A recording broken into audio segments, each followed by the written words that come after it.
Since October, the Russian government has been forced to replenish the budget from the National Wealth Fund. $4 to $5 billion a month is used to cover the deficit of the Russian budget, the Ministry of Economy of Ukraine stated.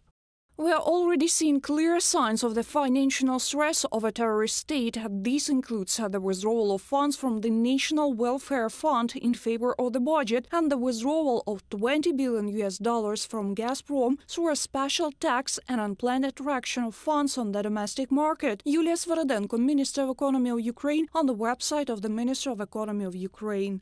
The war unleashed by Russia against Ukraine is costing the Russian economy too much. The sanctions imposed by the West led to a crisis in Russian industry. Due to the ban on the supply of high-tech products, equipment and components in Russia, enterprises are closed. Russian consumers have lost some of their usual goods, and for the rest, they pay triple the price. Rising unemployment, mass immigration due to mobilization and mobilization itself complicate the situation. The real incomes of Russians have decreased from 3 to 5%. Naturally, this is due to the high level of inflation. I want to remind you that somewhere in the summer, inflation was 18%. Now it has slightly reduced, but it was possible to reduce the consumer sentiment of Russians. This is associated with a partial mobilization. It is associated with the fact that a lot of people went abroad to escape from mobilization. Business continues to withdraw from the Federation. According to Yale University analysts, more than 1,000 companies have already left the Russian market or suspended their work there. About 20 billion euros of Russian assets are frozen in the European Union. Russian imports and exports are falling.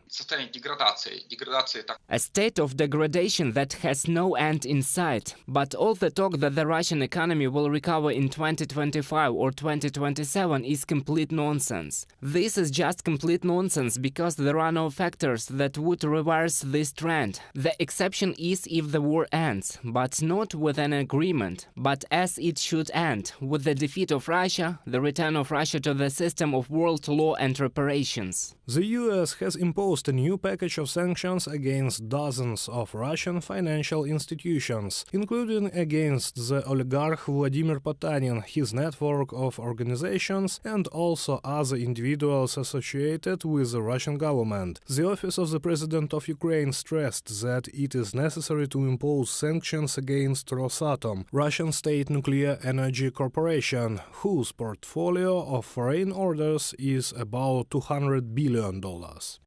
Russia continues to blackmail the world with nuclear weapons, and Rosatom hopes to increase export revenue. It cannot be like that. We will work systematically to ensure that sanctions against Rosatom become a reality. Andriy Yermak, head of the Office of the President of Ukraine, on Telegram.